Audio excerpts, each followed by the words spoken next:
Estamos en vivo. Hola, hola, hola a todos. Hola. Hola a todos los que se están conectando en nuestra SEO Night. Qué alegría poder hacer otro capítulo de esta SEO Night tan interesante y tan útil para todos los que nos dedicamos a esto del marketing digital. Muchas gracias de verdad a los que se están conectando. Ahí ya vemos unos cuantos que se están conectando muy puntuales. Así es la vuelta, así es la vuelta. Ya están ahí están, van entrando de a poquitos. Están entrando, sí. Y aquí están ya todos nuestros conferencistas listos para comenzar la plática sobre SEO esta noche. Vamos dándole unos minutitos. ¿Ah? Cris, ¿vos de dónde sos? Yo soy nicaragüense colombiana. Aquí habemos 2 centroamericanos. Nicaragüense colombiana. Habemos ¿qué? 1, 2, 3, 4, no sé. ¿Alguien más es de otro lado por acá? ¿O no? Rodrigo. Bueno, claro, Rodrigo de... Yo, Nicaragua. Alejandro Moñino. Yo soy de Bogotá, Colombia. De Bogotá. Rolo. ¿Y Alejandro González? Se nos quedó tieso. De la emoción. Bueno, Sandra. Yo soy de acá, Bogotá también. Rola. Y no se nota de dónde es Caro. ¿De dónde será? No se nota. A la gente le da una dificultad. Es dificilísimo distinguir ese acento paisa. Defender la tierrita donde sea, así sea con el acento. Sí, vos estás con ese acento al rojo vivo. Pero estás en Bogotá, ¿no? Sí, vivo en Cota, Cundinamarca. Qué delicia. El lugar ideal para pasar esta pandemia tan sabrosa en la que estamos. Total. Por eso nos mudamos. Hay un montón de gente que ya se ha sumado. Sí, ahí se están sumando ya bastantes. Alejandro González se nos quedó tieso. Se nos quedó congelado. Carambolas, es que está como teniendo problemas de internet un poquito. Alejo nos dice que le demos 5, entonces él ya vuelve a entrar. Bueno. Arranquemos. Arrancamos ya de una. Ok. A ver, vamos a plantear, dejamos solo Bueno, entonces, bienvenidos todos a este nuevo capítulo de la SEO Night. Qué alegre de verdad que nos estén acompañando, que estén aquí con nosotros y que nos acompañen también con preguntas para nuestros panelistas. Yo voy a ser la moderadora de este evento y pues quisiera comenzar invitándolos a nuestros panelistas. Lo vamos a hacer, bueno, voy a hablar un poquito de la metodología también. La idea de hacer esto es conversado, es platicar sobre los temas. Yo voy a ir haciendo algunas preguntas para motivar, digamos, la charla, para armar la discusión. Y dentro de esas preguntas también hay preguntas que ustedes nos enviaron vía correo electrónico. También ya están incluidas los que las enviaron. Algunas preguntas que también armamos como para darle un poco de grosor al contenido, de orden como tal al contenido. Y entonces, bueno, es eso, ¿no? Ustedes nos pueden ir comentando en el chat y pueden ir comentando en el chat. Y mientras tanto, pues quisiera como agradecerles a ustedes por estar presentes y a los panelistas por estar acá. Y quisiera invitarlos a los panelistas a que se presenten en aproximadamente un minuto, que nos cuenten quiénes son, qué hacen y así pues poder entender también después un poco, darle, digamos, curso a la charla. Entonces, no sé, empecemos por Sandra, primero las damas. Gracias, Cris. ¿Qué les cuento? Soy Sandra Vargas, soy Rola y llevo más de 10 años trabajando en SEO. Soy de profesión ingeniera, ingeniera en multimedia y empecé mi mundo del SEO desarrollando páginas web. Después de que las desarrollaba, ya los clientes empezaron como en esa búsqueda de, bueno, quiero ser el primero en Google, y ahí empezamos a enrolarnos en este tema. Es un tema que me apasiona demasiado y últimamente he estado incursionando en los temas de enseñanza y poder compartir todo el conocimiento. Trabajo actualmente para BML Y&R, una compañía, una agencia con clientes regionales. Tenemos marcas que están o en 8 hasta 17 países, donde hacemos, digamos que a nivel de compañía, hacemos una integración de tecnología, de data, de SEO, de planning y temas de creatividad. Manejamos marcas grandes ahorita en el momento para 17 países como Kleenex, Scott, Kotex, Huggies, y pues hay muchísimas más aquí a nivel local. Eso es todo por el momento. Yo creo que ahí falta incluir que también eres la invitada sorpresa siempre en todos los cursos de contenidos de SEO en Días. También lo puedes incluir en tu currículum. También, lo que te digo, he estado como incursionando mucho en el tema de enseñanza y poder compartir los conocimientos y la experiencia que he tenido a lo largo de la trayectoria. Entonces, es un tema que me apasiona mucho y me gusta enseñar. Entonces, con Alejo hemos sido el ingrediente sorpresa de todos los cursos. Valga el spoiler, ¿no? Para el próximo, ya saben cuál es la sorpresa. Okay. Pues listo, Sandra, muchas gracias. Entonces, sigamos con las damas. Caro, presentate. Bueno, pues a los que no me conocen, mi nombre es Caro Echeverry. Trabajo hace también más o menos 10 años con contenidos, hace más o menos 2 o 3 con SEO y aprendiendo un montón de SEO para contenidos y para estrategias de venta. Alejo ha sido un gran mentor, debo decirlo, y aprendiendo de todos cada día un poquito más. Tengo un laboratorio de contenidos y también trabajo como consultora en inbound marketing y pues estrategias de contenido y redacción. Eso hago. Ok. Listo, Caro. Sigamos entonces con Alejandro González. Bueno, pues muy buenas noches para todas las personas que ya están por ahí conectadas.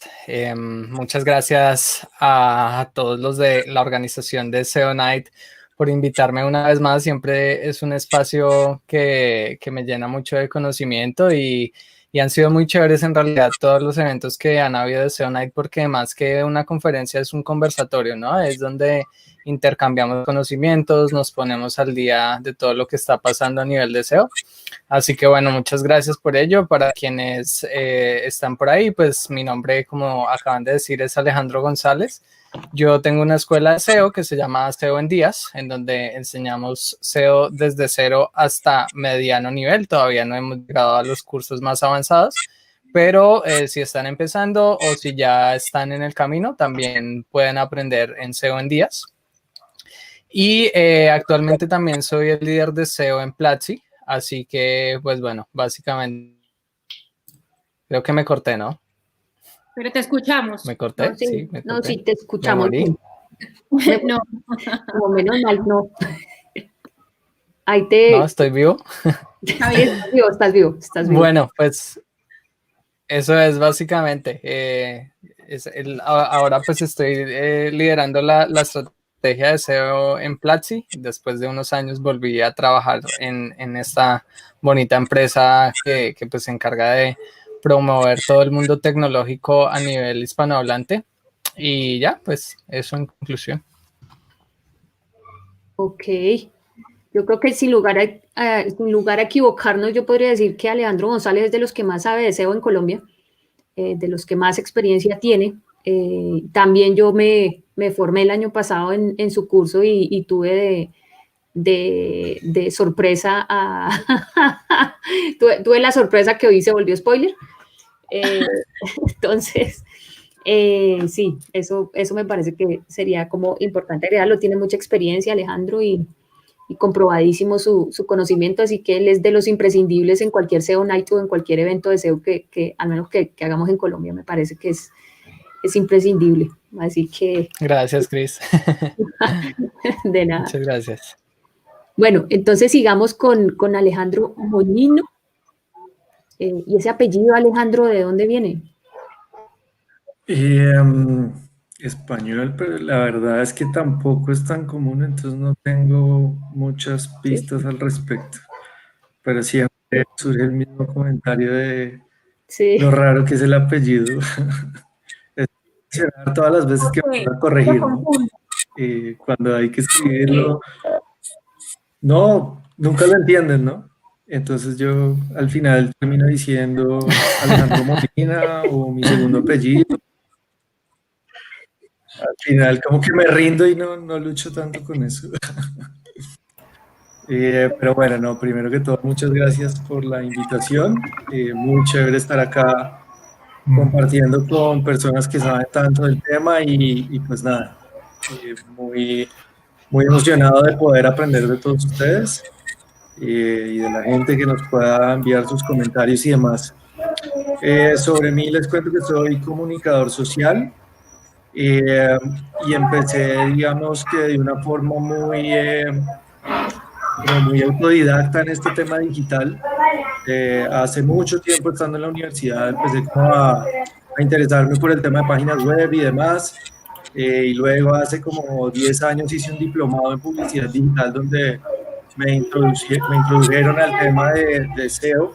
Entonces a partir de ahí empecé como a explorar. En ese entonces era editor de una página web de contenido para educadores y ahí empecé como a aplicar todo el tema y a involucrarme, siempre muy de la mano de los contenidos que pues como comunicador ha sido lo que más me ha interesado.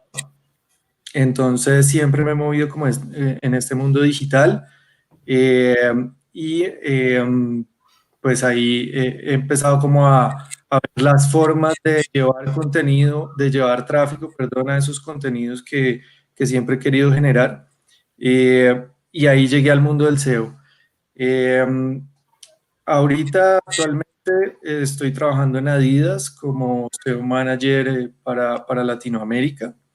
Entonces, pues nada, ahí trabajando muy de lleno en SEO y antes he trabajado en agencias, también desde la parte de SEO y en otras empresas desde el área de contenidos y también generación de tráfico orgánico. Eso es básicamente. Y nada, nuevamente muchas gracias por la invitación.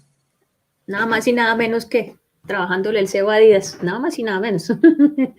Ok, súper. Muchísimas gracias, Alejandro. Rodrigo, tu turno. Hola, pues mi nombre es Rodrigo. Mi experiencia en SEO es quizás la menor del grupo. Tengo profesionalmente 2 años de trabajar en SEO, pero tengo casi más de 20 años ya trabajando en temas de comunicación y marketing digital. Hice diseño web, hice diseño gráfico, hice producción de eventos, trabajé en publicidad, trabajé en ventas en un medio de comunicación. Entonces he estado siempre alrededor del mundo de la comunicación digital. Me tocó hacer durante 4 años y medio como toda la estrategia digital de Telefónica en Nicaragua. Durante 2 años la estrategia y comercial, incluido digital, de un medio de comunicación en mi país. Y los últimos 2 años he estado trabajando con el nombre de SEO oficialmente en el título para empresas de Estados Unidos, Now Optics y actualmente con Day Translations y Vantala Digitales como asesor desde hace 6 meses. Mi experiencia, quizás no soy el SEO más técnico que existe, pero sí conozco cómo funcionan las empresas, cómo funcionan los clientes. Y muchas veces no es cuestión de saber más de SEO, es saber de convencer al cliente de hacer las cosas correctamente. Y creo que ese es mi aporte en este grupo, que pues soy uno, espero, entre iguales. Ok. Finalmente pasa por ahí en muchos casos que dicen, no, es que cómo hacen para estar posicionados si nunca han hecho SEO. Es que hacer SEO es lo que tú acabas de decir, ¿no? A tener buenas prácticas, hacer las cosas bien hechas. Entonces ahí está la explicación a esos casos. Exactamente, exactamente. De hecho, cuando yo llegué al curso de Alejandro, una de mis grandes inquietudes era cómo carambolas había posicionado una página web en los primeros lugares, que ya como 3 años, y yo, pero ¿cómo fue que le hice? Entonces, claro, al final es la calidad del contenido, ¿no? El contenido ahí es clave, y ahí es donde está la prueba que el tema de SEO tiene que ver mucho con sentido común, y con experiencia de usuario, más que con cualquier otra cosa técnica, ¿no? Eso sí, esa es la mejor prueba de que se pueden inclusive posicionar. Hay páginas que están posicionadas por gente que no ha tenido esa intención, igual lo logran. Y yo le decía a Krishnel hace unas horas, preparándonos para esto, de que suponete que si tienes, por ejemplo, un periodista que escribe periodismo clásico y responde las preguntas, ¿qué pasa? ¿Dónde pasa? ¿Y a quién le afecta? Y lo hace en todas sus notas siempre, y el titular es bien claro, sin que él sepa de SEO técnico, el contenido que él produce ya responde muchas de las preguntas que la gente anda buscando. Entonces, él no sabrá de headings, no sabrá de peso de imágenes, no sabrá de redirects todavía, pero al menos en la parte de contenido tendrá el primer paso en ese camino, que sabe qué quiere decir. Y eso es muy importante para cualquier persona que entre al SEO, que no tenés que ser un developer experto en PHP o esto o lo otro, sino sé qué decir. Y luego viene la parte de optimización, que es cuando ya entras a competitividad de palabras, esto o lo otro, pero el primer paso es siempre saber qué decir. Por eso es que siempre los primeros puestos, porque sí que las estructuras de sus contenidos son tan organizadas, en un storytelling tan organizado, con información clara, que se está viendo mal. ¿Soy yo el que no escucho No, o es en general? diciendo, sí, yo le escucho re mal. Claro, se oye fatal.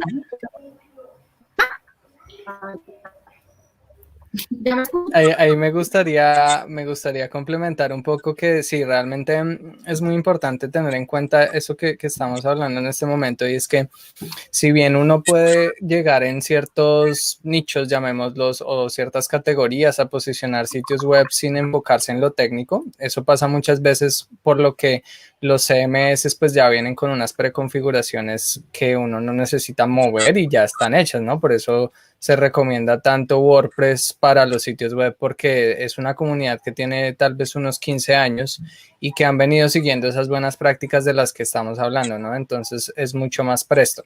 Ahora, por ejemplo, una de las cosas, como de los temas muy chéveres de los que vamos a hablar hoy, es la parte de e-commerce, porque, por ejemplo, en el caso de mi tocayo Alejandro, que está trabajando con Adidas, ahí es donde ya entramos en otras ligas, ¿no? Porque no es solamente es dejar como lo que viene por default en el CMS, y esperar de pronto que crear un contenido ya se llegue a las primeras posiciones, sino que ahí es donde sí nos toca entrar a trabajar cositas un poco más avanzadas de arquitectura, por ejemplo, toda la parte de optimización técnica avanzada, porque pues eso es algo que me he dado cuenta en la parte de e-commerce. Últimamente he trabajado muchos e-commerce y definitivamente siento que hay que meterle mucho más la ficha ahí, ¿no, Alejo?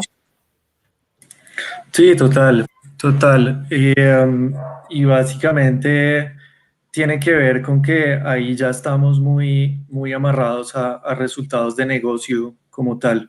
Entonces, digamos que hay muchas ocasiones en las que uno, por lo que estaban contando de los mismos CMS, ya nos ayudan mucho a tener un buen posicionamiento, y a veces gente que no es especialista en SEO logra primeras posiciones por su calidad del contenido y demás, Pero ahí entra un tema importante y es ver qué pasa cuando eventualmente tenemos una primera posición y de pronto la perdemos.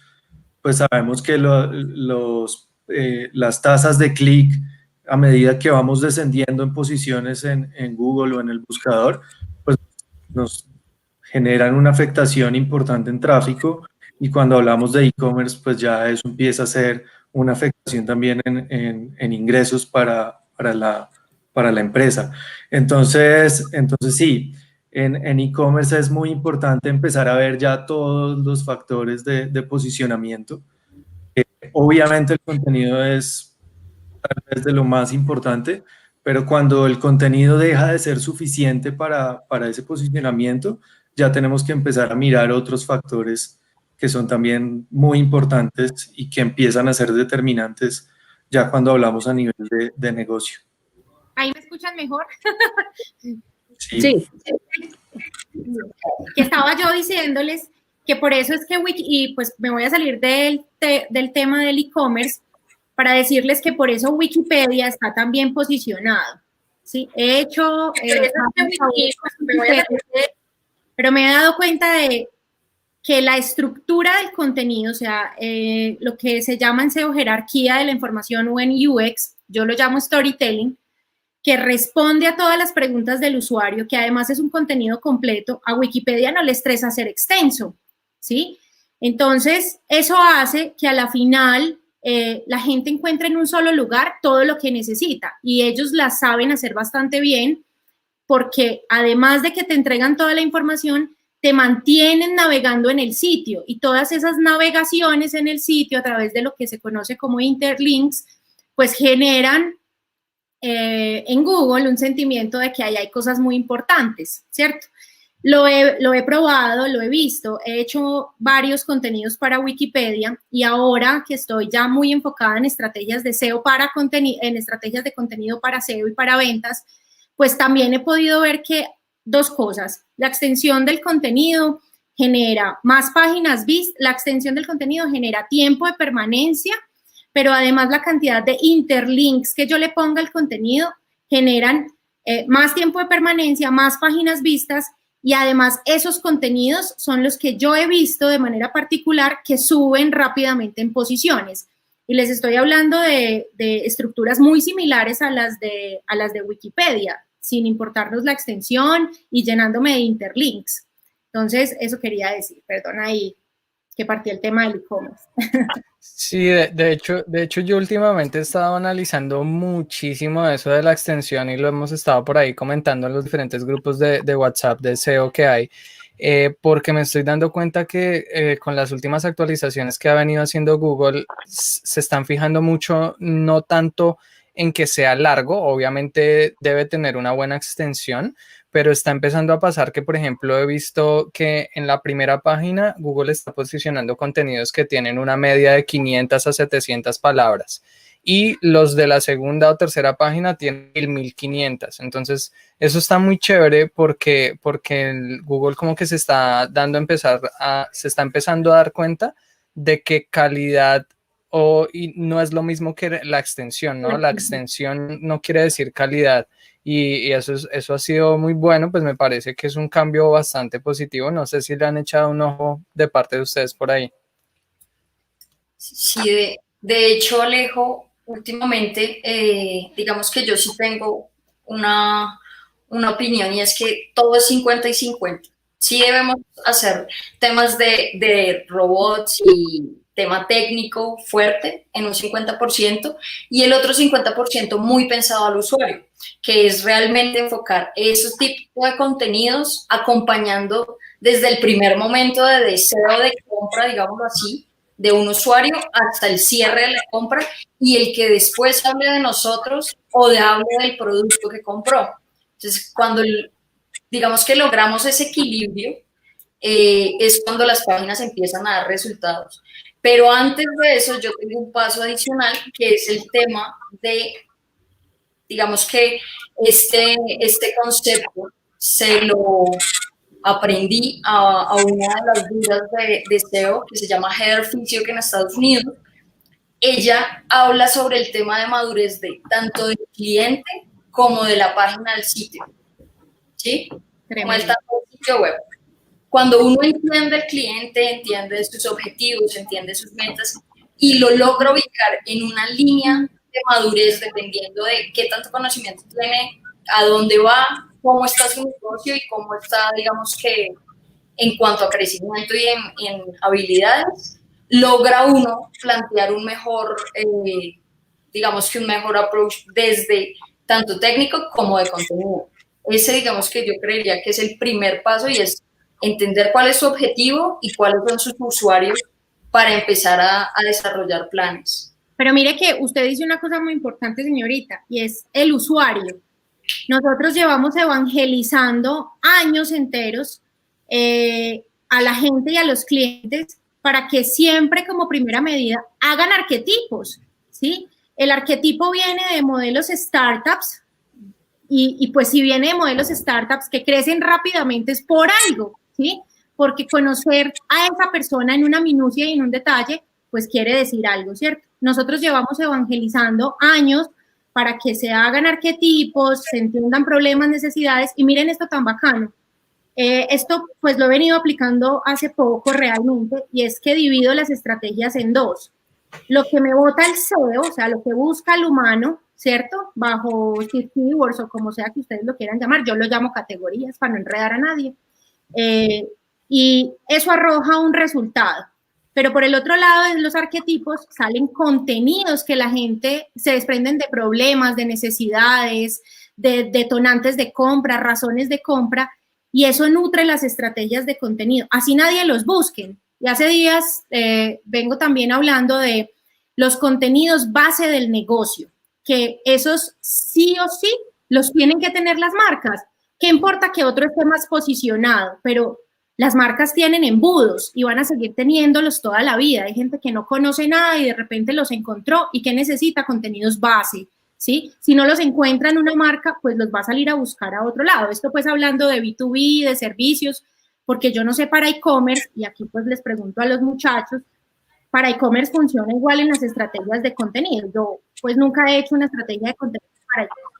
Claro, sería chévere que es un ejemplito ahí de qué son contenidos base finalmente, ¿no? Como qué podría ser lo que realmente se necesita cubrir y si lo puedes dar así como con un ejemplo de una marca inventada, sería muy bueno. Lo voy a decir primero con el genérico que es, ¿qué es?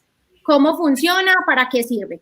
Punto final, ¿sí? Un ejemplo en una marca, voy a traer una marca de un muy buen amigo que tiene una proteína vegana.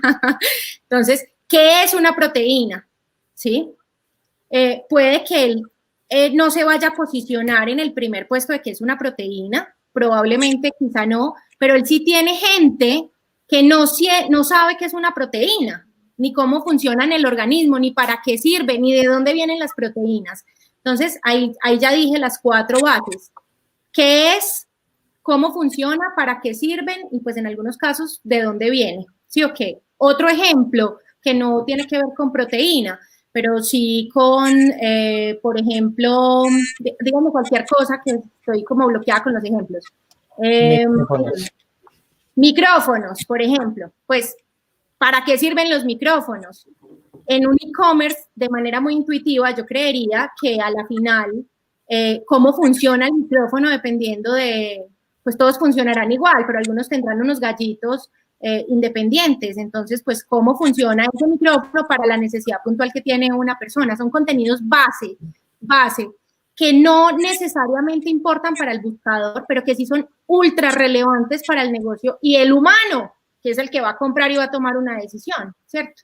Y si ustedes no crean ese contenido base, otro va y lo crea, se posiciona, y pues ¿a dónde se van a comprar? Al que le enseñó cómo. Y uno creería no, y realmente sí tienen un... Dale, adelante.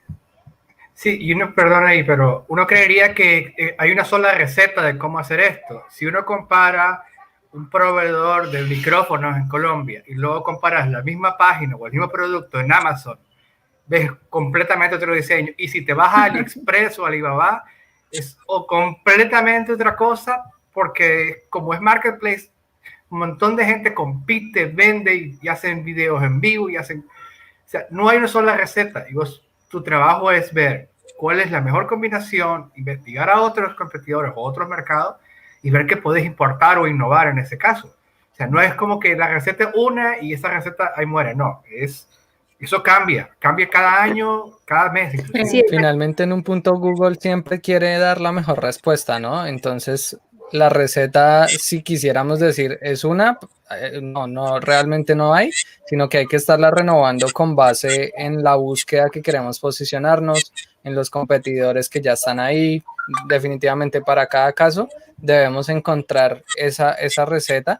Y es a partir de esa premisa de necesitamos ser la mejor respuesta para lo que las personas están buscando. Y eso nos va a dar mucho más sencillo el paso a paso de qué debemos crear.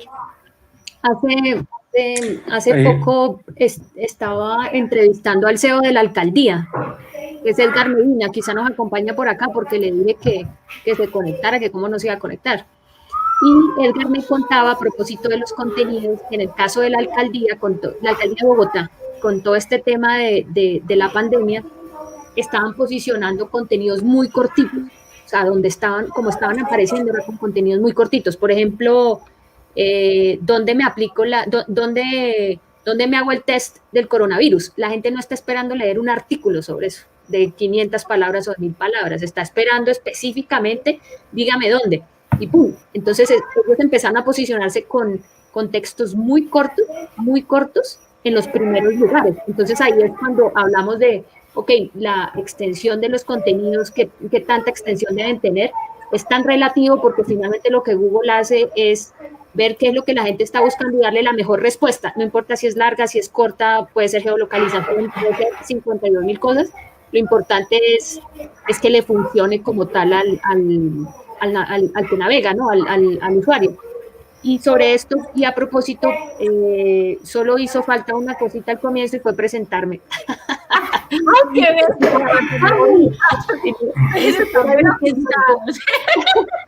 no me echen la culpa a mí. Ay, miren, en la fotico estamos las 3 mujeres arriba y los 3 hombres abajo. Parece una fiesta de 15 de los 80.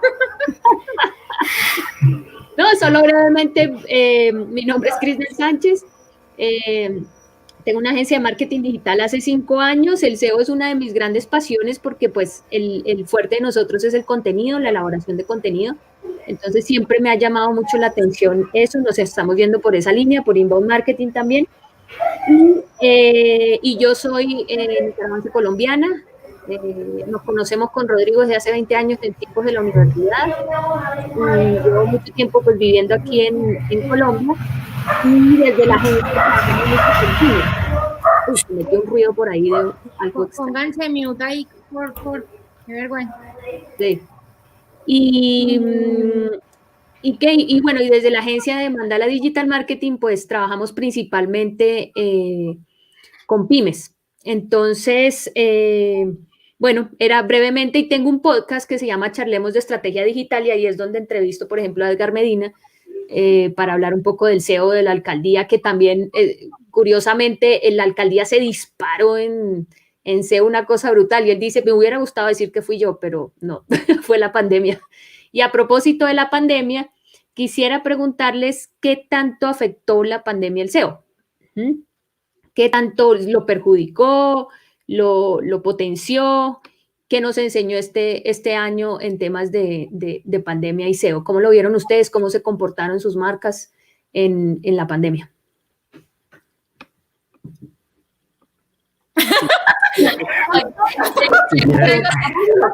¿Puedo? Pues a ver, yo en términos de estrategia de contenidos, he podido ver 2 cosas.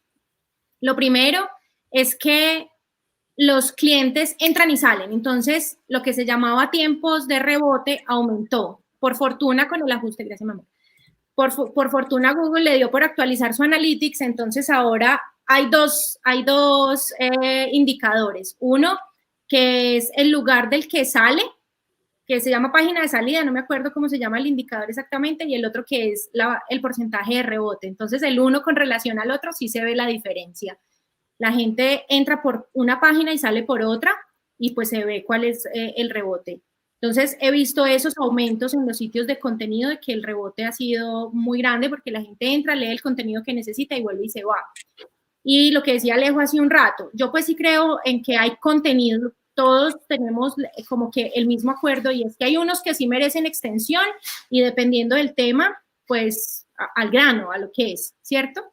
Pero sí he visto que la gente pasa más tiempo leyendo cosas, ¿sí? Entonces, por ejemplo, el tiempo de permanencia en un par de blogs que manejo aumentó un montón. Aumentó un montón. Y curiosamente, la mayor cantidad del tráfico que ha llegado a esos sitios viene de las redes sociales. O sea, el tráfico directo cayó, el tráfico por pauta, pues obviamente es pagado y yo no lo cuento, pero el aumento de los contenidos que consumen viniendo desde redes sociales, cuando las marcas comparten sus contenidos, aumentó un montón. Eso por mi lado. Ok. Si quieres, Rodrigo, ¿qué ibas a decir? Sí, yo tuve una experiencia en particular con una cadena de ópticas en Estados Unidos en ese periodo, entre enero y junio de este año. Y lo que pasó fue una combinación de factores. Debido a que no había comercio, si no tenés ventas, el presupuesto de publicidad también varía. Entonces hubo un porcentaje de pauta PPC que bajó. Pero al mismo tiempo la gente buscaba negocios esenciales, y por ser un negocio que era de óptica, o sea, de salud, este negocio pudo mantenerse activo. Entonces la gente buscaba, negocios que estuvieran abiertos, número uno. Número dos, Google cambió en tiempo real muchas configuraciones de Google Maps Business, que eso afectaba a los mapas, afectaba el local pack y situaciones similares para que los negocios pudieran avisar qué días estaban abiertos, qué días estaban cerrados, si se estaban tomando medidas de COVID las pudieras comunicar más fácilmente. Entonces, fue como que lo que usualmente tomaría un año o dos de actualizaciones normales de cualquier empresa, fue como 6 meses, 6 años, los primeros 6 meses de este año, porque cada mes había que estar pendiente de que si Google cambió una función en Google Maps Business, o en el local pack, o en los mapas, y vos tenías que estar pendiente de eso. También, como les mencioné hace un ratito, la parte de pauta PPC, como los negocios tenían menos presupuesto para pautar, y eso no solo para este cliente, sino para en general, la necesidad de tener contenido que rankeara de manera orgánica era más importante, porque sin pauta, tu único conductor de tráfico, tu principal driver, iba a ser el contenido orgánico. Y el contenido orgánico que estuviera publicado antes de la pandemia era el que iba a estar mejor posicionado que cualquier cosa que inventara en el momento. A pesar que respondieras a preguntas relevantes, pero lo que estaba ya preparado tenía una ligera ventaja sobre las cosas que eran más reactivas como tal. Y eso fue como que fue un año muy, muy loco los primeros 6 meses en cuanto a SEO, marketing digital, todo eso, y fue una cuestión de adaptarse en tiempo real, sin nada de hagamos un estudio, un A/B-testing, lo tenías que hacer muy inmediato. Este año ha sido muy, muy, muy boleta rusa. Yo no sé si Alejandro Monino tiene algo que decirnos, que casi no le hemos oído la voz. Así Alejo, hable. Usted va a responderle esto que dice Rafael Romero, que dice que estamos hablando mucho de digital, pero nada de empresarial. Bueno, primero me voy a remitir un poco como a la pregunta base, y es qué pasó en la pandemia con relación a SEO, y creo que eso se puede ver desde dos perspectivas, en mi opinión. La primera es, pues obviamente hay búsquedas que aumentaron y otras que se fueron al piso.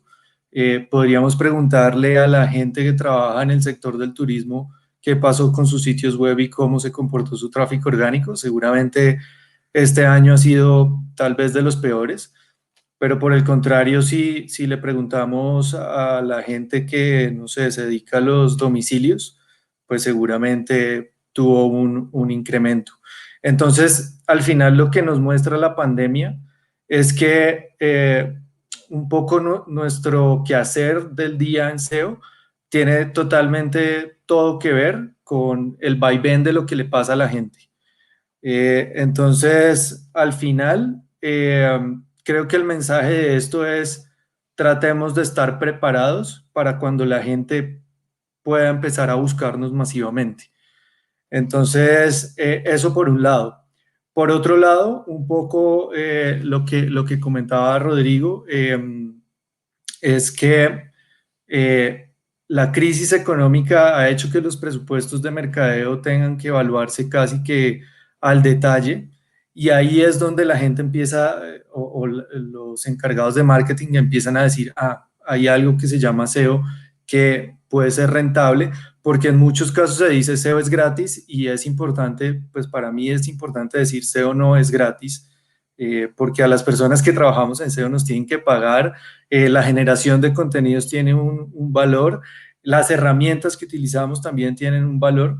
Entonces, al final no es gratis, pero lo que sí es cierto es que tal vez es más rentable que cualquier otro canal de adquisición de tráfico. Entonces, eso también me parece que ha hecho que el SEO tome una relevancia que tal vez antes no tenía, porque cada vez estos emprendimientos digitales se dan cuenta que hay una forma de generar tráfico, de generar visibilidad, de generar posicionamiento de sus marcas, que se da a través de, pues, de SEO. Entonces eso me parece que es muy, muy importante, y todo este tema que se habla de transformación digital, todos esos negocios que se dieron cuenta que con la pandemia tuvieron que activar sus e-commerce o sus páginas web o su presencia digital, cuando físicamente o presencialmente no podemos estar como estábamos antes, pues eso ha hecho que nuestra industria se active muchísimo más. Y desde mi percepción, y creo no equivocarme, las ofertas de trabajo para SEO han aumentado sustancialmente, y creo que tiene que ver con eso. Los que veníamos un poco desde antes remando un poco el tema de SEO, que a veces es muy difícil porque no tiene esos resultados inmediatos que puede tener una inversión directa en pauta.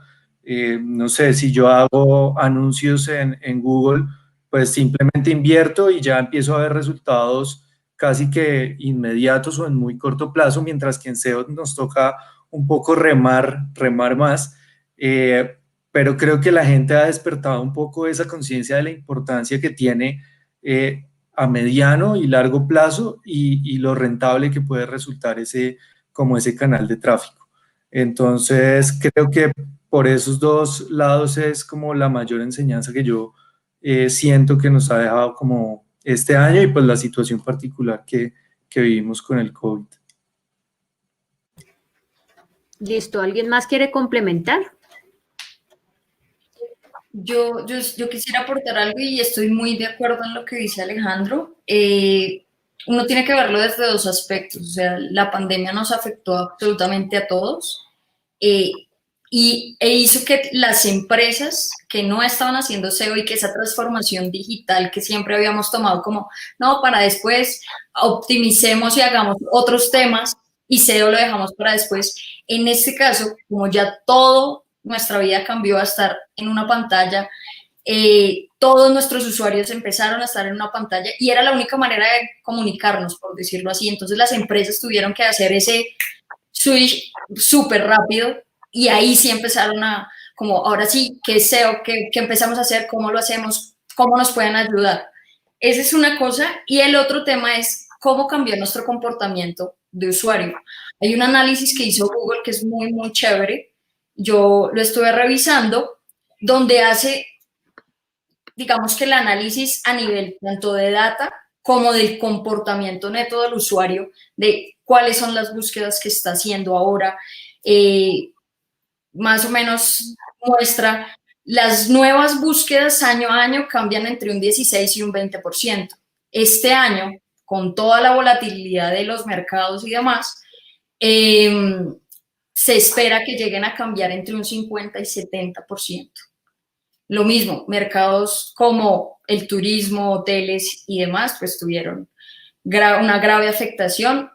Lo del tema de ventas online, claramente se incrementó en casi un 200%, y se esperaba que ahorita a finales se incrementara entre un 500%. por todo esto de la pandemia. Entonces sí son dos cosas súper chéveres que nos enseñó este año, y es que ahora SEO sí va a jugar un papel importante en todas las empresas, porque ya es una necesidad para las empresas poder mostrar sus productos, poder comunicarse con la gente, y pues esta pandemia hizo que esto fuera muchísimo más rápido.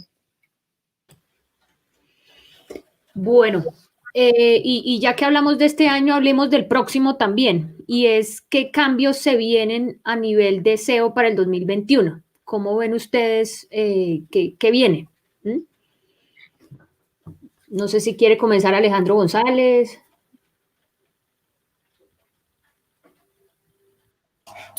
Bueno, pues para el 2021 yo una de las cosas principales que veo es la parte de lo que estábamos hablando ahorita puntualmente, de la extensión de los contenidos. Creo que es una de las cosas más importantes. Hay otro tema que siento que se ha hablado bastante hasta el momento también, pero que fue una tendencia en un momento y no se le prestó tanta atención porque no sucedió, porque estaba sucediendo en otros lugares, y es las búsquedas por voz.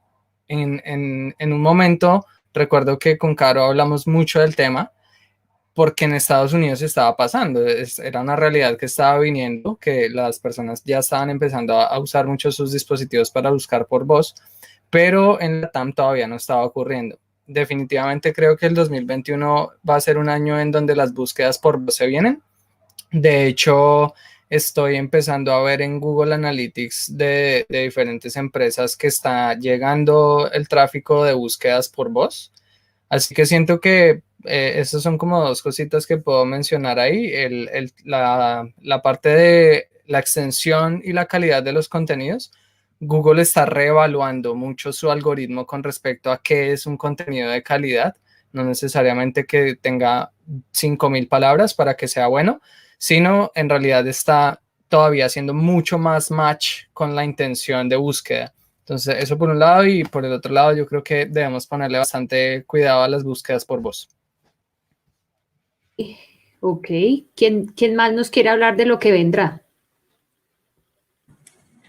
Yo, en general, pues yo lo que percibo de lo que vendrá es un poco más de lo mismo.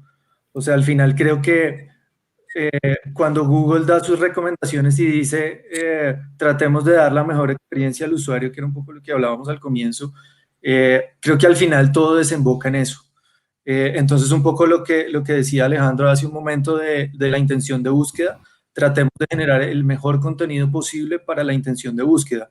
Entonces, si la intención de búsqueda de un usuario es informativa, tal vez un contenido más extenso pueda ser muy útil, pero si la intención de búsqueda del usuario es más transaccional, de pronto lo que necesita ver es un poco más de contenido visual sobre un producto o detalles sobre el producto. Entonces, al final, creo que todo tiene que ver con lo que hablábamos, volver al usuario. Por otro lado, también va a ser súper importante el otro año que por primera vez Google lo menciona con fecha. En mayo vamos a empezar a tener en cuenta este tema de Core Web Vitals y sus 3 puntos que señaló ya concretamente, pero vuelve nuevamente a lo mismo. Tratemos de darle una buena experiencia al usuario, que en sus dispositivos móviles pueda consultar las páginas de una manera rápida, que pueda interactuar rápidamente. Entonces, esas son tendencias que, si bien cada vez se hablan como con más frecuencia, pero son tendencias que vienen desde hace mucho tiempo. El tema de búsquedas de voz, creo que también puede estar asociado con el tema de palabras clave, long tail, o ese detalle de contenido que los usuarios quieren encontrar, que al final termina siendo la mayoría de las búsquedas. Entonces, al final, las tendencias en SEO siempre creo que vuelven a lo mismo.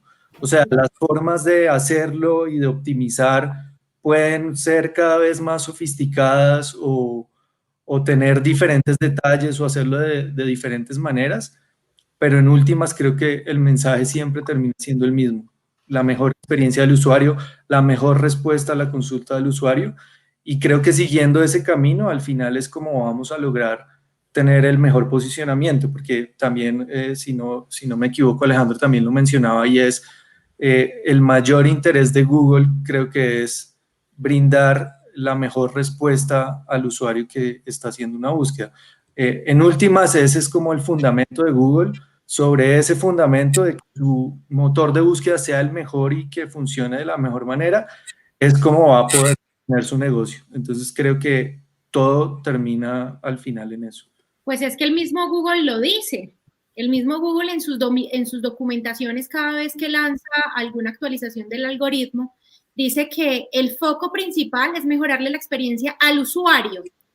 Él mismo lo dice, textualmente lo dice.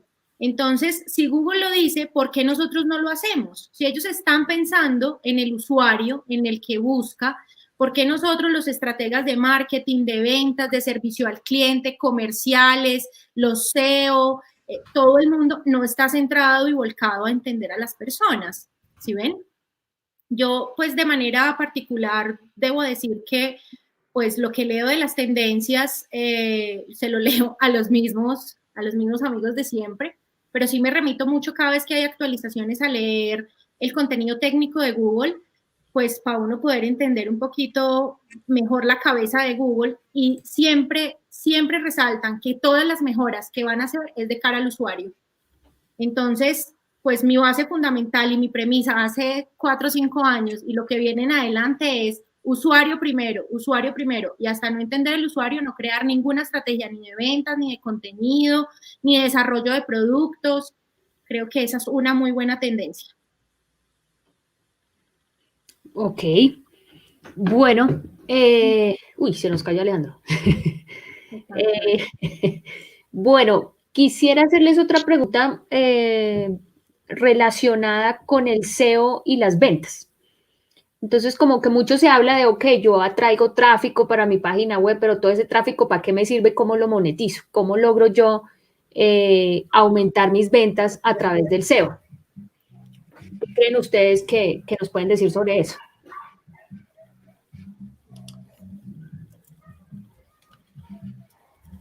Y a propósito de que estamos hablando del e-commerce también, ¿no? Que en el e-commerce esa vaina es fundamental, es puro SEO. De repente Alejandro Moñino nos puede ayudar con eso. En el e-commerce es puro SEO para ventas, ¿no? Yo lo que quiero es atraer tráfico con intención transaccional de esa gente, que me compren. Tráfico de verdad útil. Digamos que ahí, pues normalmente nosotros en SEO siempre empezamos como en la parte más ancha del embudo, y es tratar de llevar la mayor cantidad de gente posible para que eso de alguna manera termine en una conversión. Entonces, creo que al final el proceso, pues siempre depende, obviamente, de dónde estemos parados. Digamos, para mí, en mi caso del rol en el que estoy, pues hay muchos equipos involucrados que tienen que ver con producto, que tienen que ver pues con la oferta que le damos al usuario, porque yo puedo llevar un buen tráfico, puedo tener un muy buen posicionamiento, pero si al final el producto o la oferta no es lo que el usuario necesita, pues eso no me va a terminar en una conversión como lo espera el negocio. Entonces, digamos que hay muchos factores y muchos equipos involucrados. Ahí incluso podemos hablar de los equipos encargados de las pasarelas de pagos. Bueno, en fin, hay como 1000 componentes que determinan que el tráfico que yo lleve al final termine realmente en una venta. Pero creo que desde nuestro rol tiene que ver totalmente con identificar la intención del usuario, y en esa medida, pues empezar a identificar en qué momento de la compra puede estar ese usuario. Si lo primero que él necesita es un contenido más informativo, o si en algún punto ya lo que necesita es buscar un artículo muy concreto para comprar, y entonces eso me va a determinar pues qué palabras voy a usar yo para optimizar, qué tipo de contenido, y nuevamente volvemos por ejemplo a la extensión. Y lo leía en un artículo de Google. Si yo estoy en una página de catálogo, por ejemplo, y yo empiezo a generar un contenido que resulta demasiado largo, tal vez Google pueda malinterpretar la intención que yo tengo en esa página en concreto, porque no es una intención informativa, sino más transaccional. Entonces, identificar como esos puntos de aterrizaje dentro de mi sitio y amarrarlos con la intención de búsqueda para como tratar de ubicar el mejor contenido en el momento de compra del usuario. Creo que eso Alejo, yo tengo una pregunta para vos, qué pena, y pues como se trata de que aprendamos, yo quiero aprender, ¿cierto? Nunca en mi vida he hecho SEO para e-commerce, más allá de un e-commerce de una amiga que a veces le ayudo. Pero yo tengo una pregunta, ¿cómo eso que vos estás diciendo se junta con estrategias de contenido? Porque yo rezo mucho que el contenido es la descripción del producto, la ficha del producto, pero entonces cómo la estrategia de blogging, no de contenidos, de blogging, ¿sí?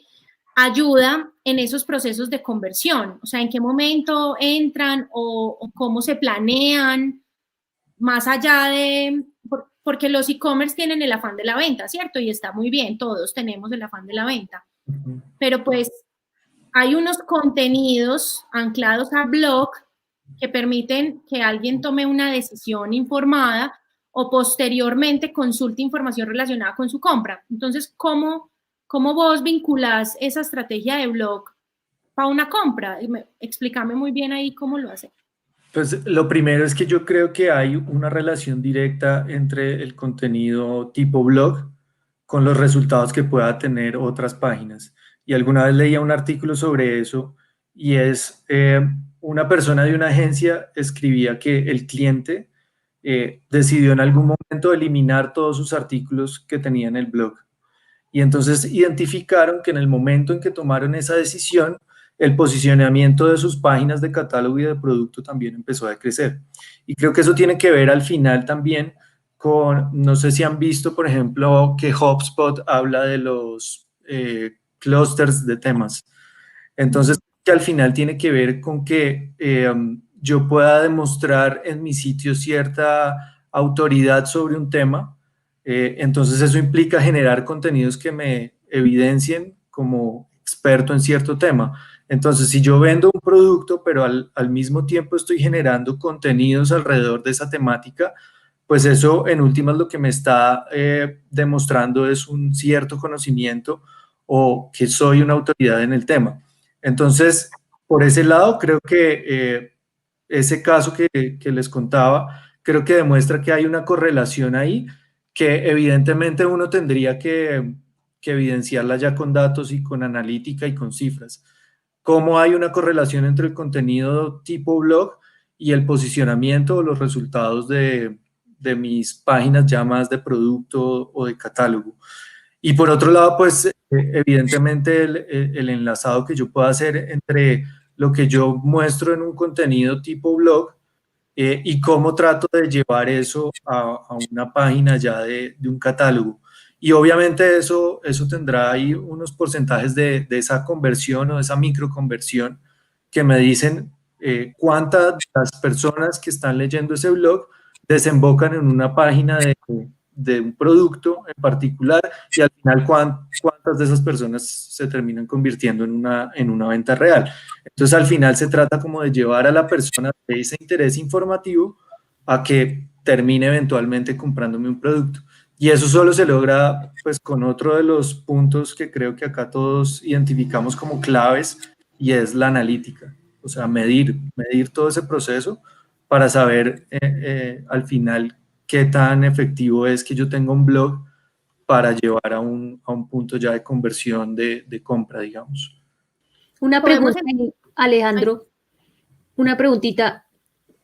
¿Vos podés decir, digamos, cuánto es más o menos el tráfico a la página de Adidas y qué porcentaje de ese tráfico convierte? O sea, ¿se vuelve cliente, compra como tal productos online? Yo aquí hermosa, pues, vos sabes. No te puedo decir. ¿No No te decir? puedo decir, pero no te puedo decir cifras, pero lo que sí es cierto es que hay, digamos, pero el dato es público. ¿De conversión? Sí se puede decir. El dato del tráfico es público y hay herramientas que nos lo muestran público y quieren lo saco de una vez. Sí, es cierto. Sácalo, pero yo tengo dudas siempre con esas herramientas públicas. Obvio, son estimados.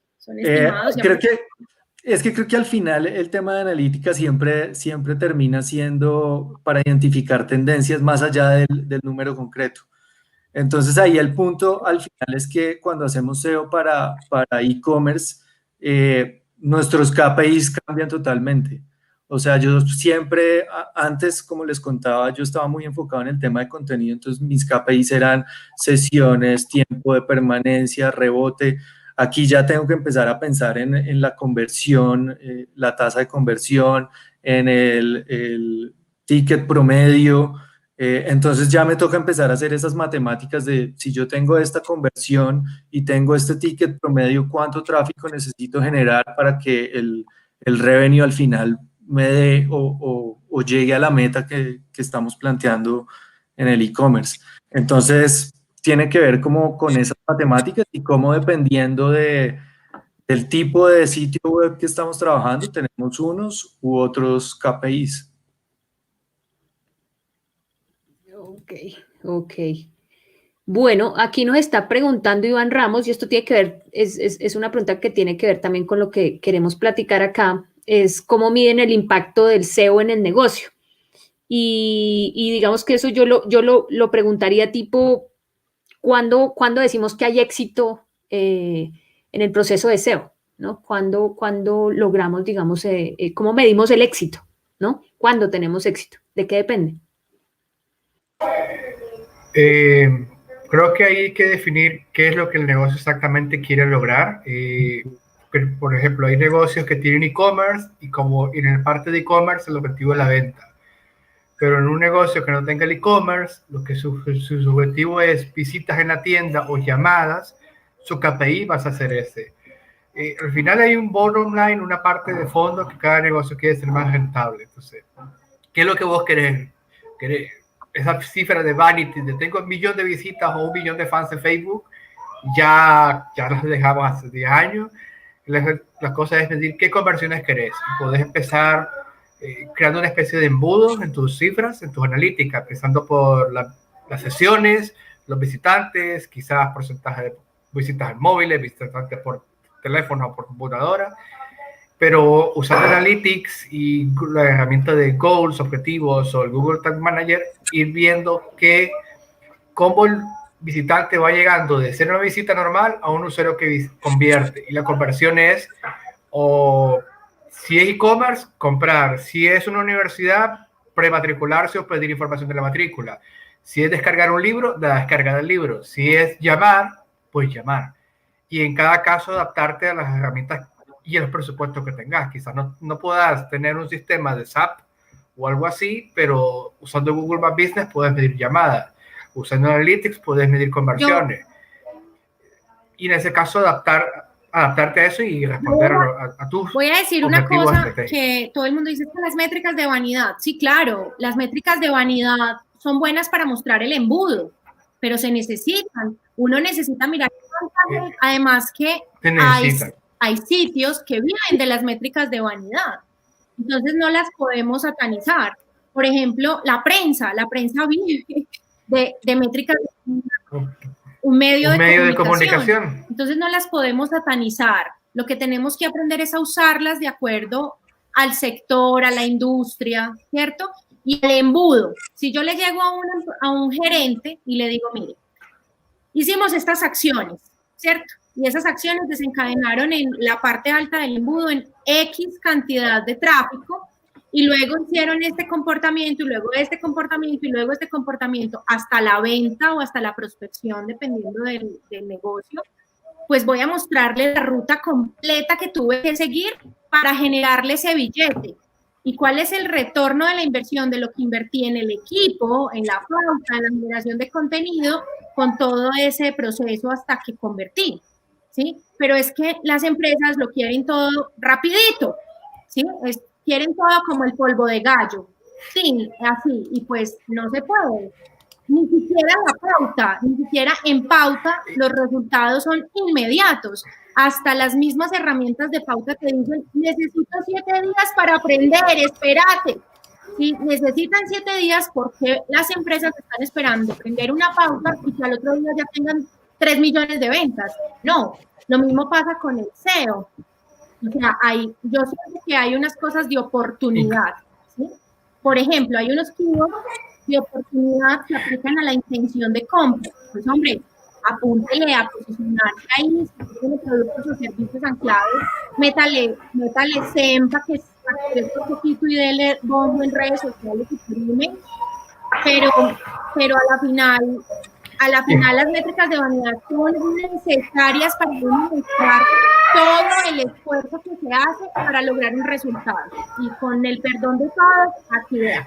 Tin, los cojo de a uno. Te complemento ahí de que el objetivo de, por decir un ejemplo, tu vanidad de 1 billón de visitantes es un objetivo, mientras que tu objetivo de convertir visitantes en suscriptores de paga es otro objetivo, y no son excluyentes, son complementarios. Eventualmente tenés, vamos a decir un ejemplo famoso, New York Times, periódico digital, su sitio web genera más dinero que su versión impresa ya, porque fue un trabajo de años, no es como que de la noche a la mañana, como algunos clientes quieren. Tenés que tener claro tus objetivos, cuál es el tiempo de cada objetivo y cómo lo vas a llegar a la meta, a meter el gol que vos querés. Qué tremendo. A propósito de eso, otra pregunta que teníamos era el tema del tiempo, ¿no? El tiempo y el SEO, que eso es súper clave. Y entonces la pregunta es, ¿cuál es el tiempo mínimo para que un website se posicione? Y esto también nos lo preguntaron por email, en las preguntas que pedimos. El tiempo mínimo para que un website se posicione en la primera página de resultados, y también cómo posicionar un solo contenido, porque una cosa es el website y otra cosa es el contenido. Entonces, cuando hablamos aquí de tiempos en el SEO, que eso es una de las cosas claves del SEO, por lo que ustedes igual han mencionado, precisamente que la gente a veces no le camina porque cualquier cosa demorada no sirve. Pero entonces, hablemos de tiempos.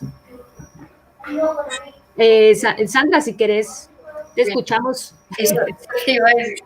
Nosotros hicimos un análisis de performance de los contenidos que creábamos.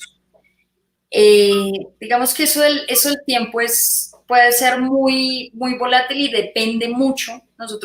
Yo siempre uso la palabra depende para todo en SEO y la van a escuchar muchísimo. Y eso depende mucho, primero, del sitio como tal, de qué tan, digamos que la madurez del sitio como tal, y qué tanto tu contenido aporta o tiene otras, digamos que yo les llamo a veces impulsos desde pauta. Les contaba, hicimos un análisis en la compañía del performance de unos contenidos para saber y poder darle al cliente, digamos que ellos tenían la creación de 30, 40 contenidos mensuales. Y entramos a esa necesidad de saber cuántos eran los contenidos que realmente eran efectivos para ellos y a partir de qué tanto tiempo empezaban a dar, digamos que resultados. Inicialmente, contenidos que no se les hace un aporte de pauta o no se mueven en redes sociales, toma alrededor de 100 días, 120 días. Cuando tienen un push de pauta a un contenido específico, a contenidos nuevos y demás, digamos que su tiempo de despegue están alrededor de 3 a 4 semanas, más o menos. O sea, siempre baja casi en un 50, 60%.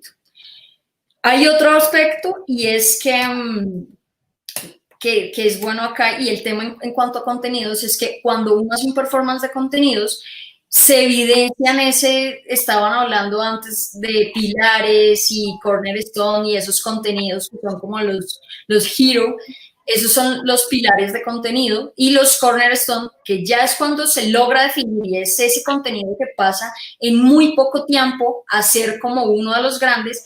A partir de ese empieza uno a crear subcontenidos para empezar a arrastrar y jalar todos esos otros contenidos. Entonces, digamos que el tiempo puede variar. Hay contenidos que se pueden llegar a posicionar en menos de una semana o en casos virales se posicionan en menos de 2 o 3 días. Entonces, eso es, el tiempo y el SEO es muy volátil, depende mucho de la empresa, de la página, de cada una de las landing, del contenido específico. Entonces, eso puede ser muy variable. Lo que sí recomiendo, y es el tema que hablaba Alejandro, y es el tema de medir, saber que cuando uno crea cosas, qué tanto, si las tienes bien medidas y si todo lo mides a tiempo, puedes crear optimizaciones. Por ejemplo, les comentaba, pasamos de crear 40 a decirle al cliente, usted no necesita 40 contenidos mensuales, usted necesita 18 contenidos bien enfocados y pulidos para el nicho que usted requiere. Igual, puede que se creen 1 o 2 contenidos, si son muy bien creados y son muy bien optimizados, en menos de nada logran muy buenos resultados. De hecho, creo que Alejo, en alguna de nuestras clases, él tiene una experiencia que creo que fueron con 9, 6 contenidos, algo así, que tuvo muy buenos resultados 5. en muy corto plazo. Entonces, esto es de ensayo, prueba y error, mida, haga, pruebe aquí, mueva acá, y pues la experiencia le va dando a uno como ya dónde ir moviendo para ir ajustando y potencializando esos contenidos en un tiempo relativamente rápido para nosotros. Ok, Sandra. Bueno, muchas gracias. Esta es una pregunta que iría como para todos. Básicamente es, los factores para posicionar un website ya sabemos que son muchos. Uh-huh. Para cada uno de ustedes, ¿cuáles son esos factores más relevantes a la hora de posicionar una página web? ¿Cuáles serían esos factores más relevantes? Yo resumiría uno que es la experiencia de usuario. Ok. Bueno, y ahí se resume todo. Ya, no hay nada más que decir. Sí, la experiencia de usuario vista desde 2 puntos de vista. Básicamente. Pues yo ahí coincido con Alejo, la experiencia de usuario es súper importante, pero yo lo vería desde 2 perspectivas. El lado técnico, en cuanto a experiencia de usuario, rapidez, performance del sitio, Core Web Vitals, y desde el lado del usuario, pues responderle y acompañar en todo el camino al usuario que esté pues investigando, preguntando, necesitando información. Ok, ¿algo que agregar, Alejandro Moñino? Yo diría que para mí el contenido es fundamental, un contenido bien optimizado, digamos. Y otro tema que creo que también ayuda bastante en algún punto es la generación de enlaces externos. O sea, hay muchas veces que el solo SEO en el sitio, homepage, no es suficiente y necesita a veces del tema de los enlaces para ganar como tracción también y posicionamiento. Entonces, es algo que no es tan fácil de controlar como las acciones que podemos generar en el sitio, pero yo no lo dejo de lado porque me parece que también es un tema bien importante. Ok. Yo agregaría, ya que agregaron todos estos enormes pilares, hay uno que no es necesariamente SEO, pero que sí puede impactar, que es parecido al user experience, es la experiencia del cliente. Porque cuando el cliente pasa al pequeño chatbot, o pasa la llamada, o pasa el correo electrónico, y todas estas interacciones, que no son SEO, son interacciones de Customer Service, pero si estas interacciones no son lo que el cliente espera, eventualmente eso impacta en una mala reseña, en una reseña que sea de 4 estrellas en vez de 5 estrellas, en que el cliente no vuelva al sitio web, y en el largo plazo esas cosas, no sé si Google las puede adivinar, pero sí llegan a impactar en el bottom line de la empresa, en que este cliente ya no les compra igual y eventualmente deja de buscar a esta empresa y busca el competidor. Entonces, el Customer Experience es como una parte de atrás del SEO que impacta al SEO también. Entonces, van siempre de la mano. Ok. Bueno, Alejandro González nos tiene que abandonar. Es una lástima, pero bueno, igual ya vamos como en la parte final. Pero pues quería agradecerle muchísimo a Alejandro por habernos dado este tiempo, por habernos compartido su conocimiento, así que de verdad, muchísimas gracias, Alejandro González, y que te vaya bonito. Bueno, siempre es un honor, muchísimas gracias como siempre por la invitación y pues un saludo por ahí a Sandrita y a Alejo también y bueno, nos veremos en una próxima ocasión. Muchas gracias. Súper, gracias. Bueno, otra, ahí nos hace falta, Caro, que se nos fue porque se le fue la luz, pero ya se está conectando. Esas son las desventajas de vivir en Cota y de pasar la pandemia por allá lejos, ¿no? Sí.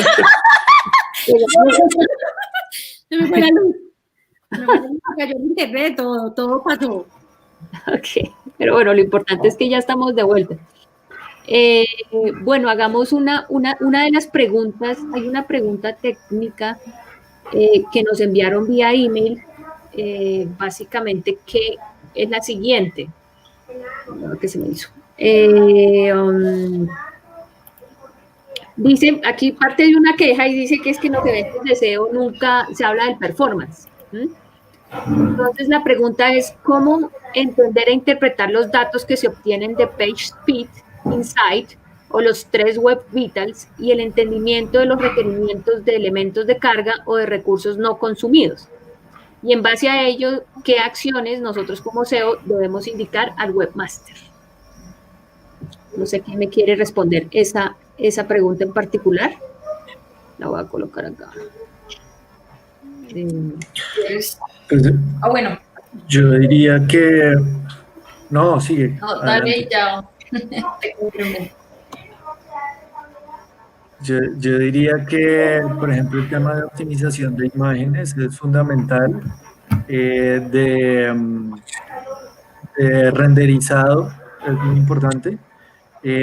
Igual nosotros desde SEO no necesariamente somos quienes ejecutamos acciones de mejoramiento de performance de los sitios, pero sí podemos como sacar todas esas indicaciones para que los desarrolladores puedan hacer como sus acciones.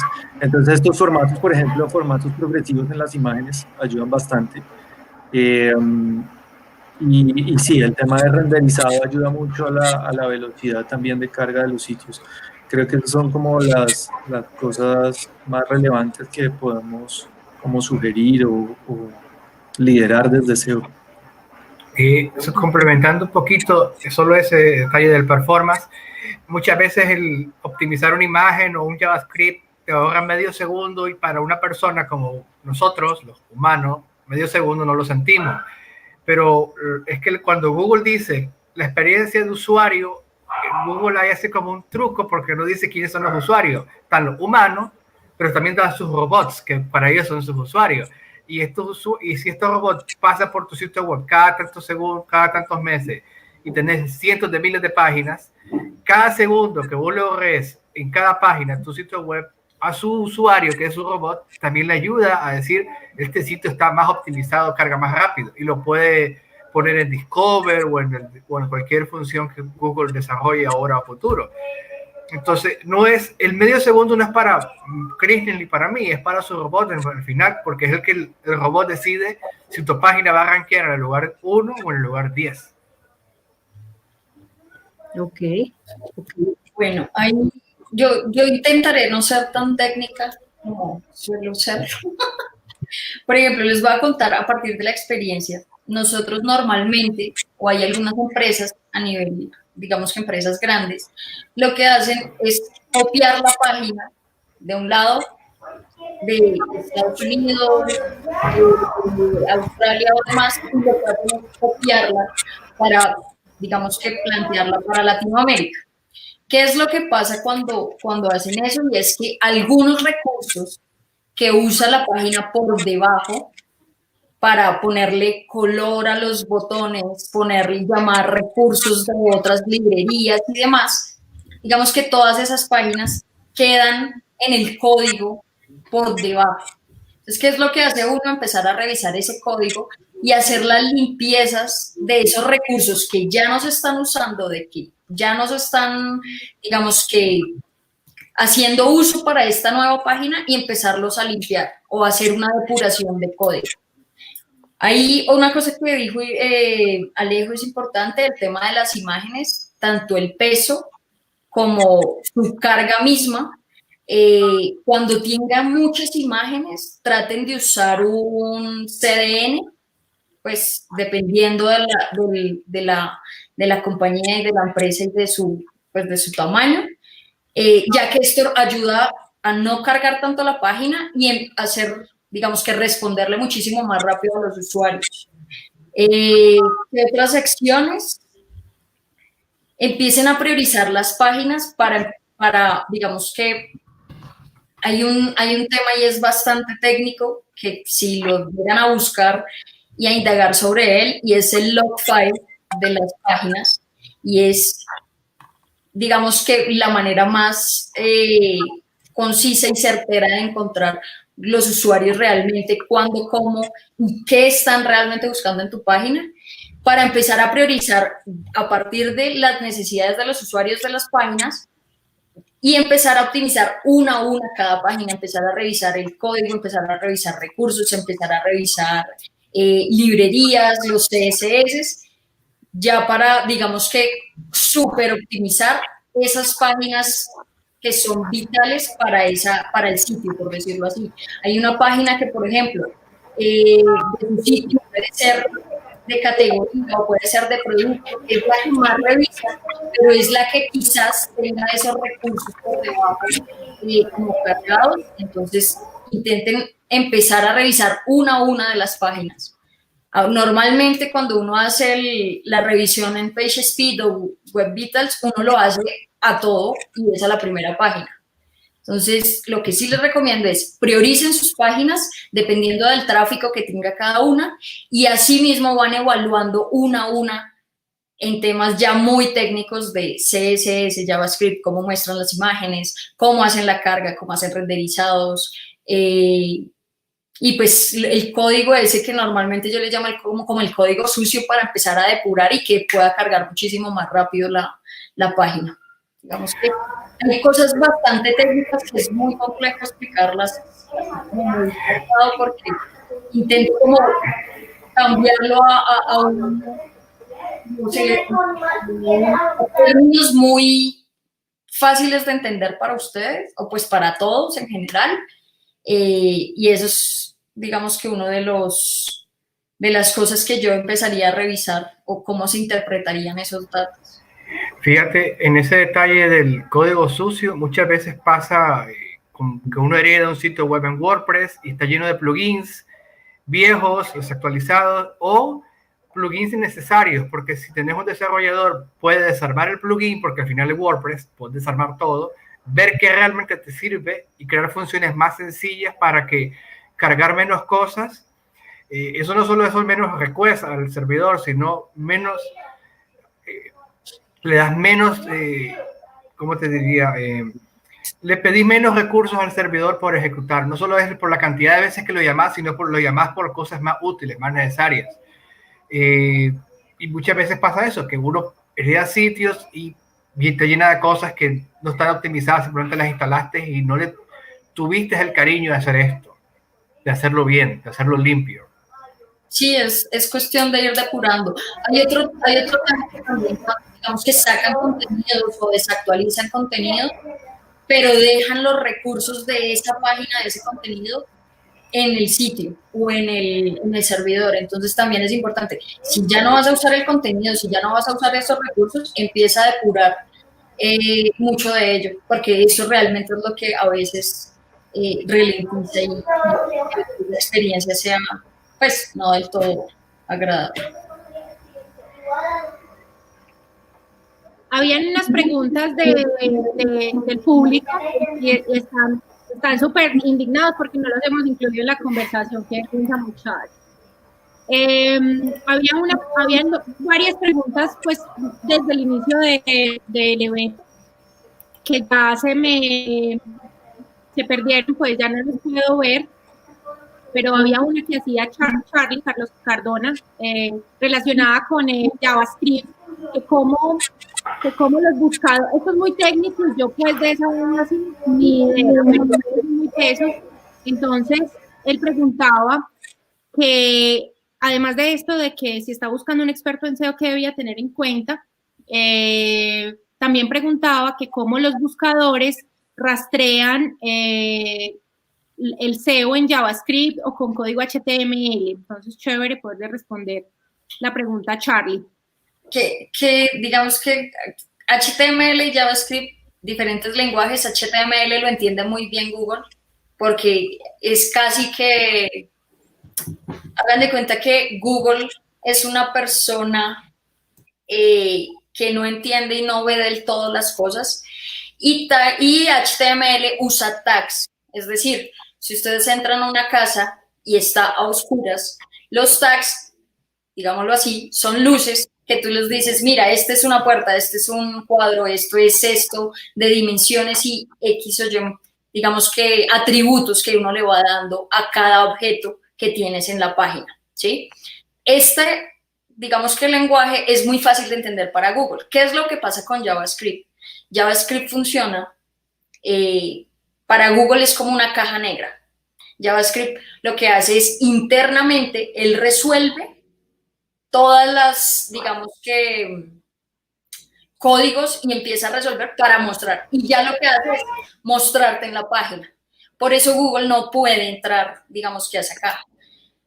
Antes se funcionaba así, ahorita Google al darse cuenta que hay muchas, digamos que ventajas de JavaScript, ventajas de Angular, se me estaba escapando el nombre, hay muchas ventajas que tienen esos lenguajes porque permiten como mucho más dinamismo. HTML no tanto, el HTML5 sí, pero no tanto. Entonces, ¿qué fue lo que empezó a hacer Google? Google empezó a decir, bueno, empecemos a buscar técnicas de tal manera que Google pueda entrar como a esa caja oscura y empezar a entender todo ese código que va por debajo y todas esas reglas o esos parámetros que están teniendo.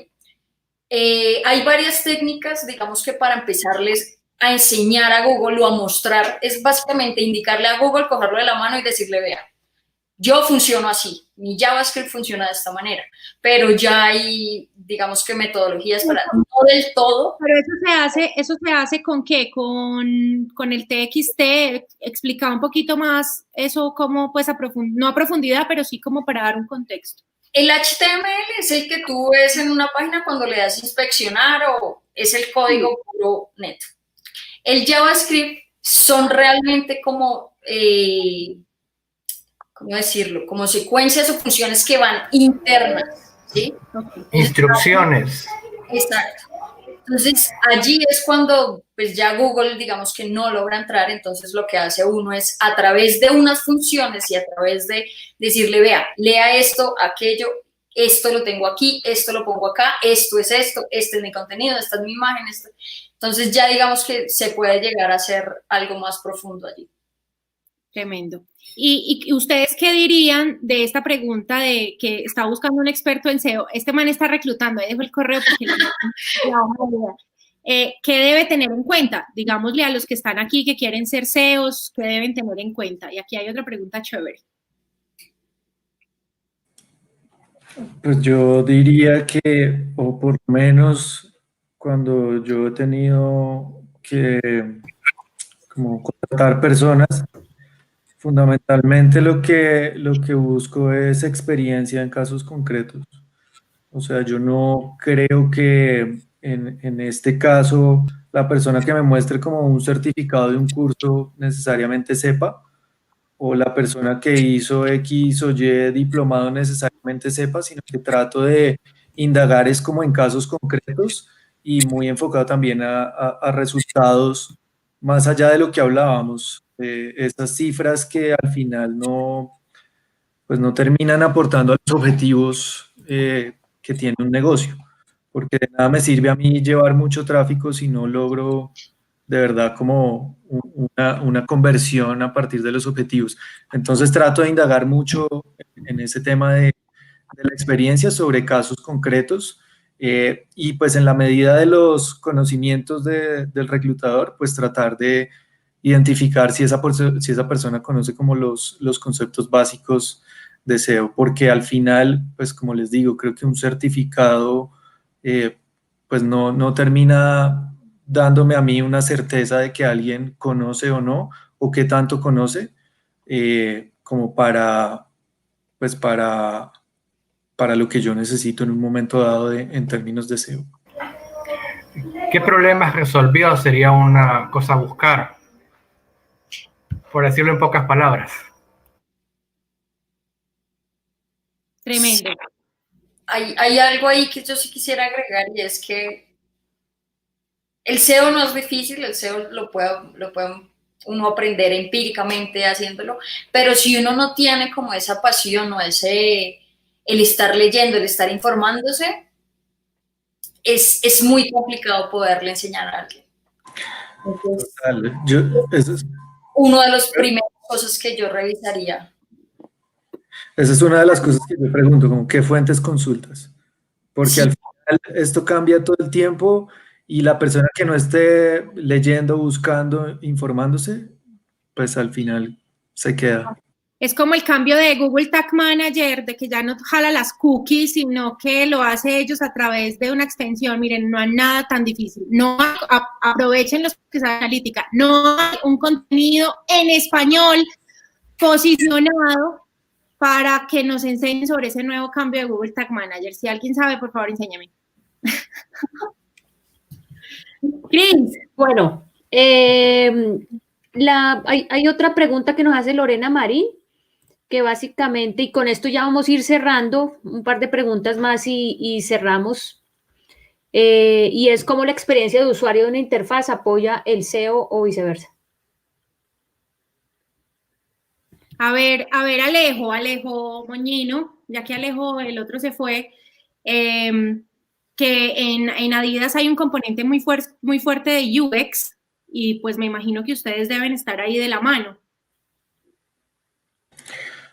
Pues digamos que al final esto todo tiene que ver con medir también.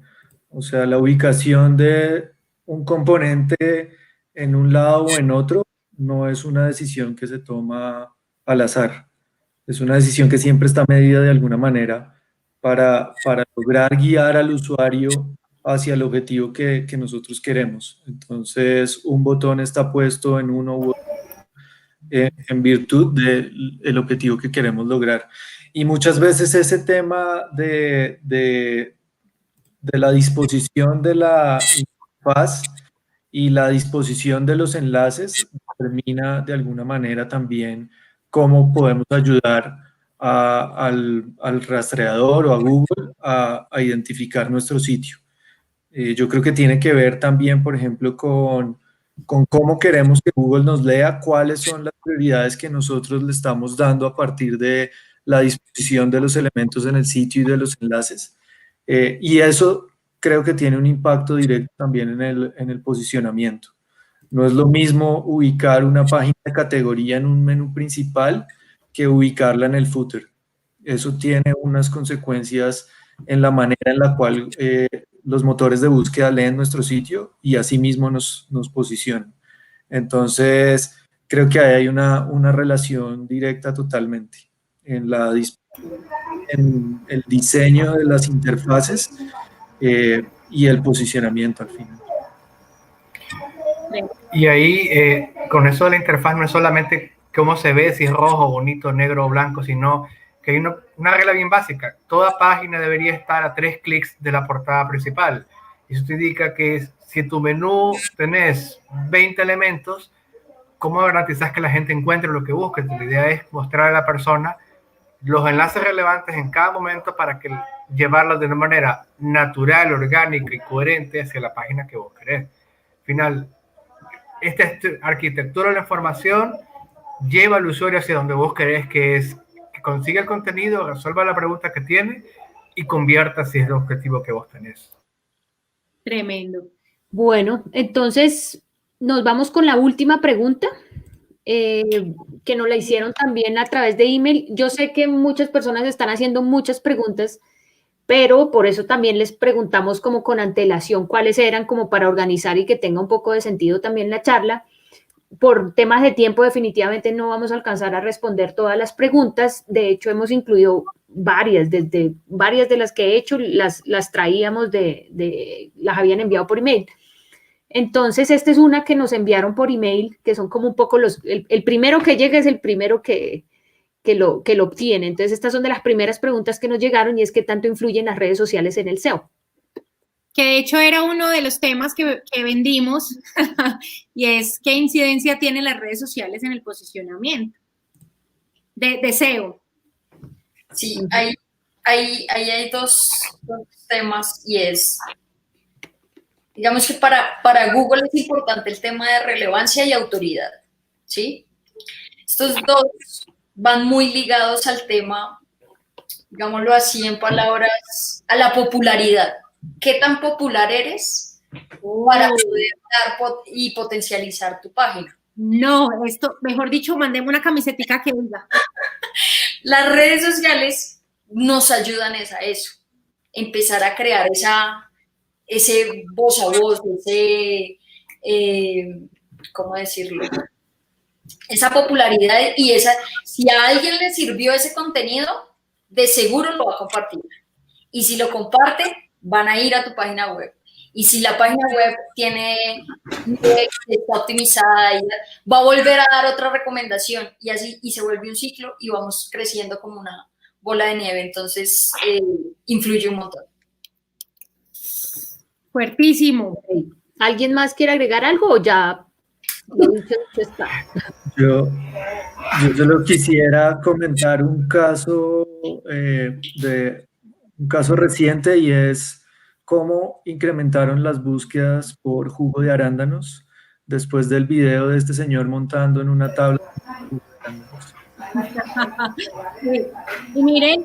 O gambito de dama y ajedrez. También, y miren también una cosa bien particular, y yo también llevo varios tiempos como hablándolo, y es Pinterest, por favor. Miren, yo tengo un cliente que es cliente mío hace mucho tiempo, y la primera estrategia, no tenía redes, y la primera, no puedo decir, pero no tenía redes, y la primera red que dijimos por estrategia, por público, por audiencia, ¿sí? Dijimos Pinterest y luego Instagram, ¿sí? Ya había pasado el boom de Snapchat, entonces dijimos, vamos con Pinterest. Miren, muchachos, en menos de 3 meses logramos que ese sitio tuviera 3,000 visitas mensuales, solamente con Pinterest y base de datos, o sea, punta de email. No pautamos, no nada, solo Pinterest. Con 2 o 3 bobadas muy simples en Pinterest. Luego ese contenido nos lo llevamos a Instagram, ¿sí? Y finalmente dijimos, en Instagram generemos muchísimo contenido de valor como si fuera nuestro blog. Entonces la gente nos decía, ¿dónde está el enlace para leer eso? ¿Dónde está el enlace para ver esto? Venga, ¿y dónde complemento más? Entonces después nos llevamos ese contenido de Instagram para el blog. Y les voy a decir que tuvimos contenidos que eran muy competidos con otros, esto es del sector financiero, con otros bancos, con bancos de renombre, y les digo que en 3 semanas o 4 semanas esos contenidos estaban por encima de esos que los bancos tienen posicionados. Entonces, Pinterest, yo ahorita en las tendencias nadie habló de redes sociales, pero yo sí creo que definitivamente las redes sociales, sobre todo de nicho, son un factor. Quora, por ejemplo, miren, ustedes no saben la cantidad de contenido. De hecho, hay una herramienta que se llama Textmetric, que yo no la conocía, un amigo, muy buen amigo SEO también, que es un genio,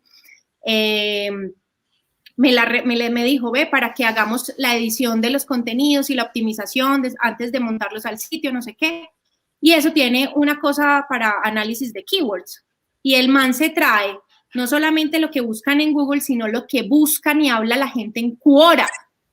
Si estas herramientas ya le están haciendo trazabilidad a eso, es porque son importantes para las redes de nicho. Entonces, pues una tendencia bacano, Pinterest y Quora, ¿sí? Lo ultimísimo ahí, la diferencia que tiene Pinterest y Quora con SEO es que se pueden ver por navegador, mientras que Facebook, Instagram y WhatsApp se pelean con Google, no lo quieren del todo. Su experiencia es mejor vía aplicación, entonces su SEO, su enlaceabilidad, por decirlo así, es menor que la de Pinterest y Quora porque son enteramente web. La experiencia no disminuye en esos casos. Entonces hay que saber escoger dónde ir a pescar y adaptarse. Total. Por eso yo voy a hacer una última anotación, si me lo permiten, y es arquetipos, necesidades, problemas. Hagan el journey del usuario y después de haber hecho eso, no dedíquense a una red social específica para que vayan teniendo, la misma gente les va pidiendo, y ustedes no tienen Twitter, y ustedes no tienen Facebook, y ustedes no sé qué, ¿sí? O sea, no tenemos que estar en todas las redes sociales. Y esto, había una pregunta hace rato que alguien hizo, que yo no sé quién fue, y que yo se las quiero dejar como última ya relacionada con redes sociales, y es, ¿cómo se hace SEO en redes sociales? Ya sabemos que Pinterest y Quora, ya hablamos de eso por los enlazados y no sé qué, y Tin y Tan, y porque tienen web, pero ¿cómo se hace, por ejemplo, SEO con Instagram? ¿Ustedes hacen eso? ¿Ustedes trabajan ese tipo de SEO o qué? Uy, dale, Sandra, dale. Yo en lo particular no hago SEO para redes sociales, pero lo que sí sugiero siempre es tener un criterio SEO al momento de publicar en redes sociales, porque al final las redes sociales también son un buscador. Entonces, si bien yo no lo hago directamente, al final las redes sociales son un buscador y en la medida en que los community managers o las personas que administran redes tengan un criterio SEO, probablemente cuando los busquen van a tener más tendencia a aparecer cuando las personas estén haciendo la búsqueda. Mejor dicho, cualquier cosa que tenga un buscador es susceptible de hacer SEO. Sí, claro. Y hay que tener en cuenta también una cosa, y es que Twitter, mejor dicho, Google sí posiciona Twitter. Sí puedes llegar a posicionar por Twitter. ¿Cómo hacemos, digamos, SEO en redes sociales? Y volvemos al mismo punto base, y es partiendo de cuál es la necesidad del usuario, cuál es la necesidad o las tendencias de búsqueda, y si tienes eso en redes sociales, de seguro van a llegar a tu web. Entonces, digamos que se van muy de la mano. Y a propósito de eso, una de las redes que también es muy amiga de Google es LinkedIn. LinkedIn es también, cuando vos logras posicionarte, LinkedIn también tiene su propio SEO interno, y cuando vos logras posicionarte en LinkedIn, ¿con qué te posicionas? Con palabras claves que son las mismas que utilizas para el SEO en Google. Entonces, a propósito de eso y a propósito de las redes sociales, quisiera terminar, digamos, este evento invitándolos a otro evento. Ahí voy a compartir mi página. Pero antes de esa invitación, terminemos esa idea que tú estabas hablando, Cris, porque yo creo que es un insight muy bueno, y es, si ustedes van a hacer un keyword research, ¿sí? Se van a Google Trends o Ahrefs o Sunrush o el que sea, hagan la caridad, ¿sí? Y usen esos mismos keywords en todos los posts en redes sociales donde vayan a publicar, y van a ir notando de verdad la atracción, ¿cierto? Aquí todos están muy, muy conocedores. Bueno, entonces sí, listo, súper, gracias por la anotación. Y les quiero, ¿están viendo mi pantalla, sí? Sí. Sí, ok. Entonces los quiero invitar a nuestro próximo evento. Si este evento les gustó, el próximo va a estar buenísimo también. Dentro de esta serie de SEO Night tenemos también Automation Night. Entonces, para que sigan aprendiendo con los mejores y para que sigamos en diálogo, el martes 20 de enero, pues ya ustedes saben que ya viene Navidad, hay que descansar, hay que abrir regalos y demás. Entonces, volvemos el 20 de enero del próximo año a las 6:30 de la tarde con la Automation Night. ¿De qué vamos a hablar ese martes? Vamos a hablar de cómo contactar clientes corporativos por LinkedIn y la automatización del marketing, es decir, cómo usar LinkedIn y automatización del marketing para conseguir los prospectos que yo necesito. Sobre todo para esto, básicamente está orientado más a las empresas B2B, es decir, cuando tu cliente no es el consumidor final, sino una empresa. Entonces, para quienes tengan, digamos, como clientes, estén buscando empresas y tengan definidos los arquetipos, a propósito de lo que estamos hablando, porque pues de ahí hay que partir y si no lo tienen definido, defínanlo. Cuando uno tiene definidos los arquetipos, LinkedIn es una súper herramienta para encontrarlos.